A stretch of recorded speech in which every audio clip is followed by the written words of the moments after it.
Today we're going to be reviewing dice from a small dice company in Texas called Heimdall Dice. They quite literally sent me a bag of dice and it all looks to be great stuff, and so I thought I'd review it on the channel. I also generally like to only do reviews if there's something new or novel about the dice, and for this company it's actually a program they run called the Lost Dice Replacement Promise, where if you lose a single die they'll just send it out to you. They also have a referral program and a warranty, but more on that later. Now let's get into the review. As far as packaging, the packaging is just paper packaging. It's designed to be able to be hung on retail shelves, though I don't really see that working well. I couldn't get it to open all that easily, but hey, it's the metal dice box that really counts, and that's what I see at most game stores anyway. And theirs is really pretty. It's got their logo on the front, and it comes with a card that has a warranty and a microfiber cloth for cleaning your dice. All in all, they sent me 9 sets of the traditional looking metal dice, as well as 6 sets of metal dice that are made to be more handmade or hand-forged looking. They call them their blacksmith dice, which I think is an ode to their old style sets, but we'll get back to those in a minute. For now, let's take a look at the more traditional metal dice, starting with their Sky Stealer set.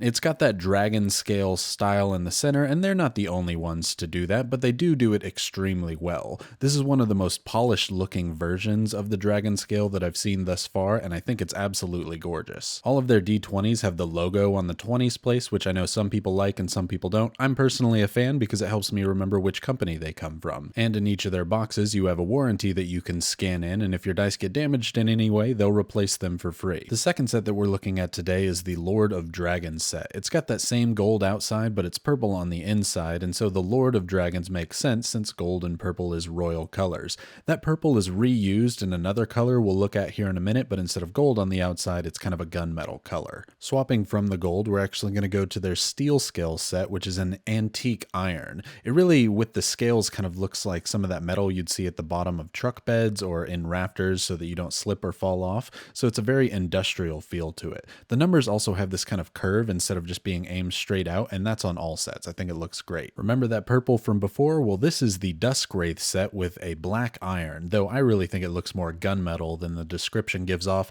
This is perfect for a warlock, though I will say it is the hardest of the sets to read on the table. I thought steel scale would be, but it's got enough of a textural difference that you can actually read it just fine. This one, the numbers kind of blend in with the darkness of the black and the purple, so it's just a little bit harder to read than the others. The Mistdrake set is made out of weathered brass. I imagine it was covered in some sort of black paint and then just buffed and polished on the side. It's got a nice texture and feel to it. This is pretty much the classic metal dice look to it. It's just got those dragon scales, but because of that with the brass, it very much looks like an old antique, and so it's a very well done version of it. Now we're at the set that if I was ever going to be able to get Rybowife to play D&D, I'd have to use this set. Blue is her favorite color, and this is so shiny blue, it's crazy. The edges almost seem chrome or mirrored, they're so dang shiny. Whenever I spin this D10 in my hand, you can see the numbers as well as the sides reflecting light up onto my fingers. It's so shiny you can even see me waving while I'm recording this review. Definitely a stunning set that should be one of their posters, and people should see this one because I don't think pictures do the shine justice.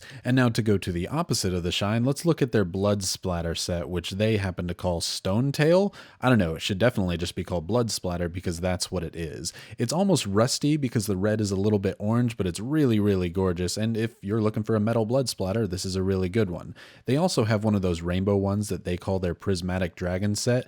I really like it when the rainbow sets are done this way, where the metal on the outside is rainbow, but there's a black background, so you can read the numbers no problem. A lot of places will do just entirely rainbow metal, which is fine, but it goes back to being unable to read it without really straining or squinting your eyes. And when it's that low on the table, you want to be able to read it immediately. And so if you're looking for a rainbow set that is easily readable on the table, this is a great one. And now we get to my favorite set from the bunch, the Jin Long set. I know you're thinking, wow, he loves it just because it's gold, because I always like things that are gold, but no, this is copper plating with a kind of orange or citrine paint on the inside.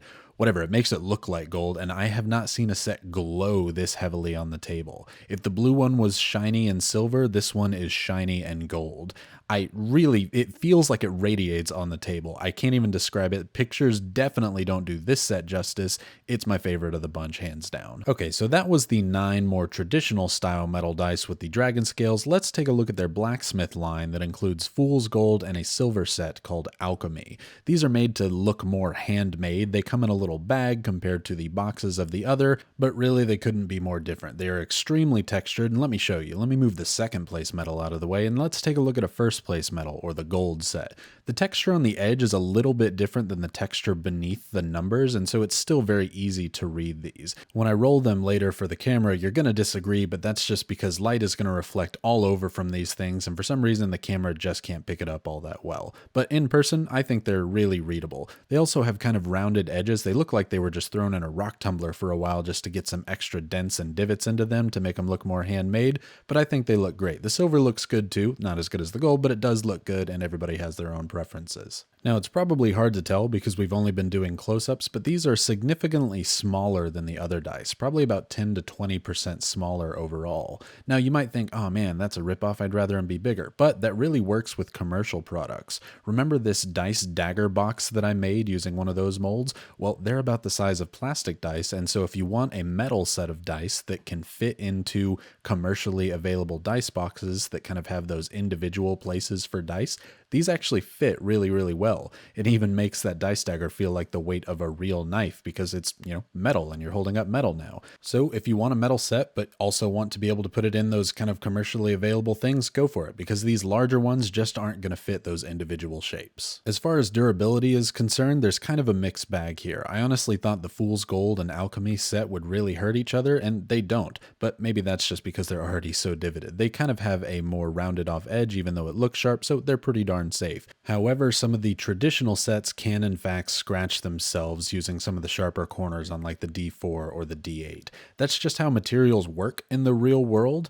Now, some of the sets, that's not the case. Like the Mistdrake or the Stonetail, they have kind of rounded edges, and so they can't really scratch themselves. But the other ones, where it's a little bit more sharp, they can. It makes sense. They're going to have an equal value on the Mohs hardness scale, and so they can scratch each other if they have a sharp enough edge. I don't really think it's going to come into play in a large way because I have to push pretty hard to make it happen or smack them against each other to get any sort of divot or scratch. And so I'm not really too worried about it, and I'll tell you why in a minute. Also, the Stonetail set, I definitely thought the paint would come off when I scratched it with a corner, but it didn't. So this is one of the better blood splatter sets because that blood stays on there. The only real way I'd be worried about these scratching themselves up a ton over time is if you have a huge heavy dice bag and kind of force them into each other like I do. But they do have an excuse and an out for that because they give you a box that has an individually separated area for each of them, or you could get a small dice bag. But it is something you should be aware of because they may scratch over time. Now let's see if they sound as good as they look.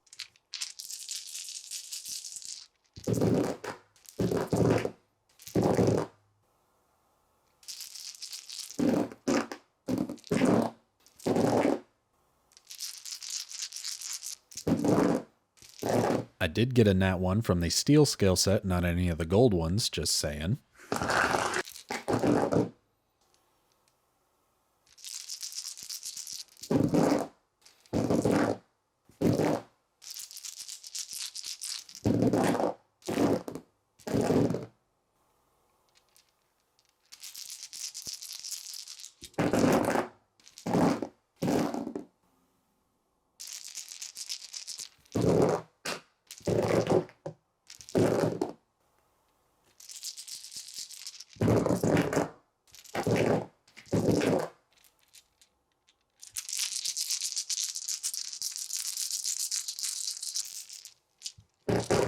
I don't know if you noticed, but these actually sound different when they roll too because of their copper exterior. Neat.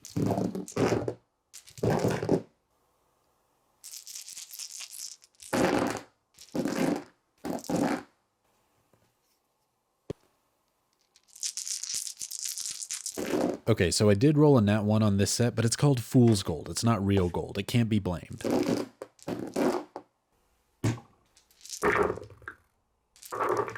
And the Lord of Dragon set acting really royal and being the only crit we get out of all the sets.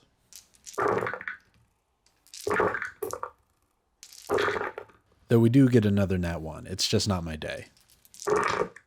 Okay, that one's cocked. You know that doesn't count.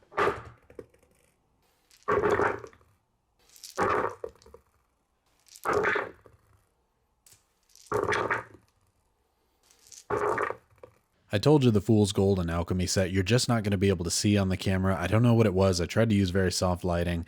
It just wanted to reflect right back in the camera. But again, like I said, they're pretty easy to read on the table, though I will say still that the Dusk Wraith set is by far the hardest to read, even over the Alchemy or Fool's Gold set. All in all, the Heimdall dice line is really, really pretty. I don't think that they do anything particularly new or novel, but I really like how wholesome their setup is. With the, if you miss a dice, they'll just send you one back. You have a lifetime warranty on the set to get a free replacement set. I've talked to their owner. He's extremely nice and they really, really care about customer service. So I just think that they're a really nice setup, and that's kind of number one for them.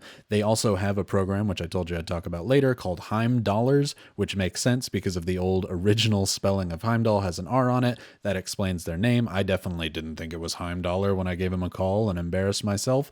But if you buy a set, you can have a link that you send to your friends that will not only get them $5 off, it will get you $5 towards your next set of dice. So I set one up in the link down below. If you all want to get $5 off your set of dice, if you want to check out Heimdall, go for it. Either way, I hope that you enjoyed the review, or at least looking at some shiny click-clacks. If you have any other companies you might want me to take a look at their dice, leave a comment down below and I'll try that out. Subscribe so you don't miss when that does happen, or if you want to learn how to make dice yourself, like the video if you like it, dislike it if you disliked it. I want to hear that too. Either way, I hope that you have a fantastic day.